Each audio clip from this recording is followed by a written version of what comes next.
सलाम, नमस्ते, सत श्री अकाल। मैं हूं आपके साथ हर्षिता मिश्रा और आप देख रहे हैं टाइम्स मेल।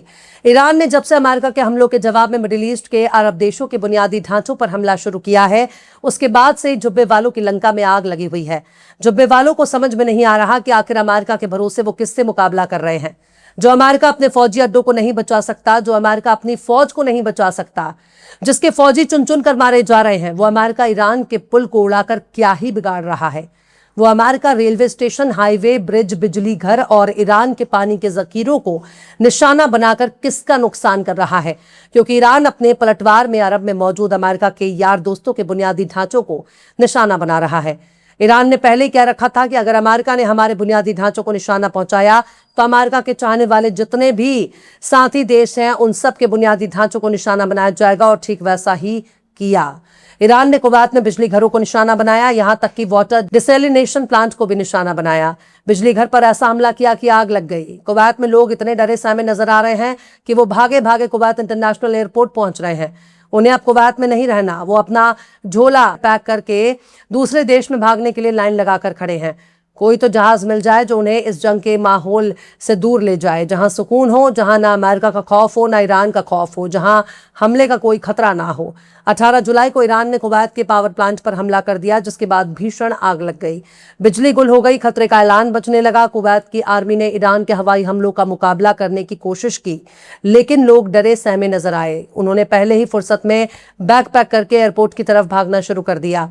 लेकिन कुवैत इंटरनेशनल एयरपोर्ट पर टेक ऑफ और लैंडिंग की सर्विस भी कुछ वक्त के लिए बंद कर दी गई। ज्यादातर फ्लाइट्स रीशेड्यूल कर दी गई, यानी उनकी टाइमिंग को फिर से बदल दिया गया। एयरपोर्ट पर बहुत से आखिरी यात्री रह गए।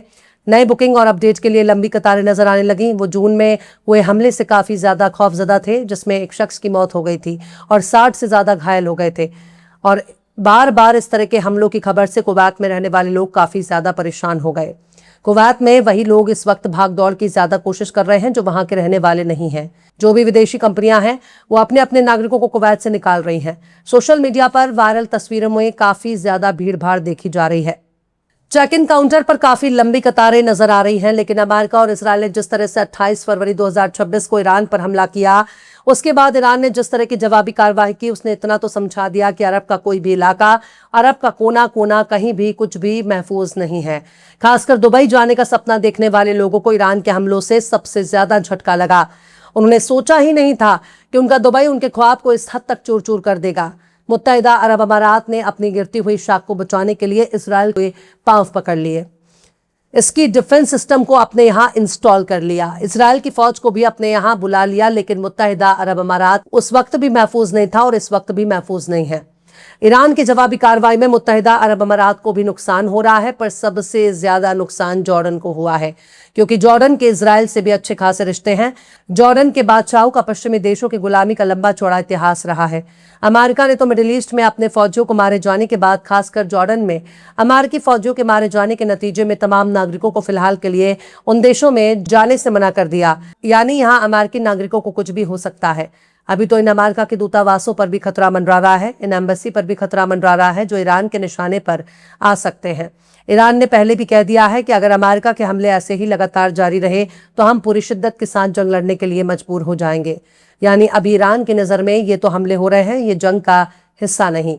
ईरान सीधे सीधे समझा रहा है कि हम मिडिल ईस्ट में कहीं भी अमेरिका को देखना पसंद नहीं करते, और अमेरिका की मौजूदगी हमारे सब्र के पैमाने को लबरेज कर रही है। वहीं दूसरी तरफ जॉर्डन में मारे गए अमेरिकी फौजियों का मामला शांत नहीं होगा। जॉर्डन के लोग तो इतने खुश हैं कि पूछो ही नहीं। सोशल मीडिया पर बाकायदा जॉर्डन के लोग खुशी मनाते हुए नजर आ रहे हैं। एक शख्स तो बाकायदा लाइव वीडियो ही चला रहा था जिसमें ईरानी मिसाइलें अमेरिकी मिलिट्री ठिकानों की ओर बढ़ती हुई दिखाई दे रही हैं। यानी जॉर्डन के बादशाह भले ही अमेरिका और इजरायल के कदमों में लेटे हुए हैं, पर अरब की आवाम अमेरिका और इजरायल को ठेंगा दिखा रही है, और अगर मौका मिल गया तो इन अरब के जुब्बे वालों को उनकी औकात भी दिखा सकती है। ईरान ने ऐलान किया है कि उसने अमेरिका को MQ-9 ड्रोन को मार गिराया है। इसकी तस्वीरें भी सोशल मीडिया पर आ रही हैं।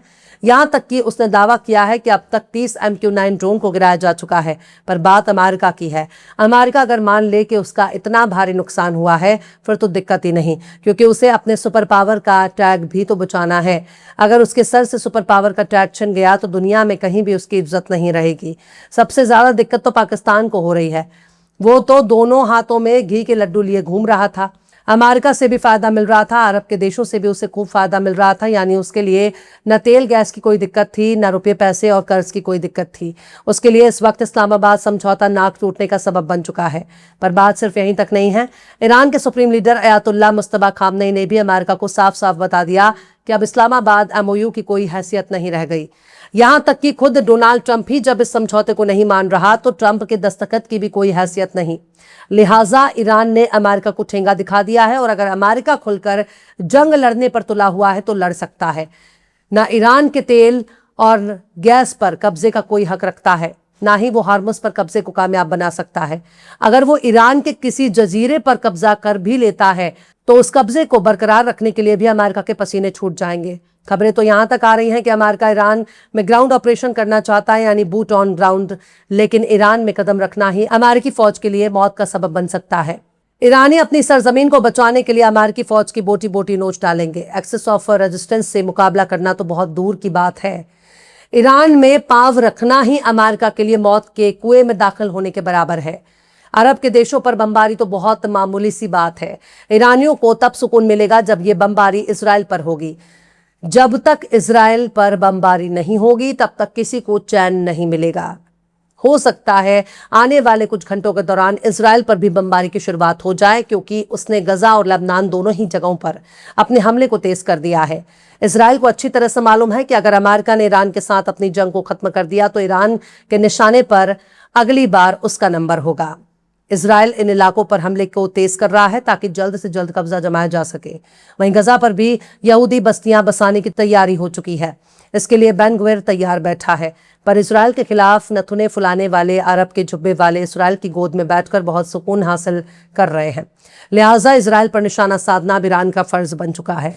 वैसे तो तमाम अरब मुस्लिम देशों को भी लेबनान और सबसे ज्यादा फिलिस्तीन की चिंता करनी चाहिए, लेकिन अमेरिका और इसराइल को पीर साहब मानने वाले जितने भी मुरीद हैं वो अपने शेख नेतन्याहू और आलम पनाह डोनाल्ड ट्रंप के खिलाफ जाने के बारे में सोच भी नहीं सकते। फिलहाल ईरान से ही बहुत उम्मीद लगाई जा रही है। हो सकता है ये उम्मीद पूरी भी हो जाए, लेकिन उस वक्त का इंतजार करना होगा। फिलहाल इस खबर में बस इतना ही। यह एपिसोड आपको कैसा लगा कमेंट बॉक्स में जरूर से बताइए। पसंद आए तो लाइक करें, शेयर करें और बेबाक निष्पक्ष स्वतंत्र पत्रकारिता को सपोर्ट करने के लिए हमारे चैनल टाइम्स मेल को जरूर से सब्सक्राइब करें और बेल आइकन की घंटी वाली बटन आप जरूर से दबा दें ताकि आपको हमारे आने वाले नए वीडियो की नोटिफिकेशन फौरन ही मिल जाए।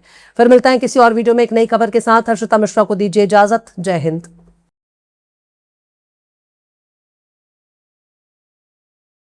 अगर अभी तक आपने हमारे चैनल टाइम्स मेल को सब्सक्राइब नहीं किया है तो जल्दी से सब्सक्राइब कर दें और बेल आइकन भी प्रेस कर दें।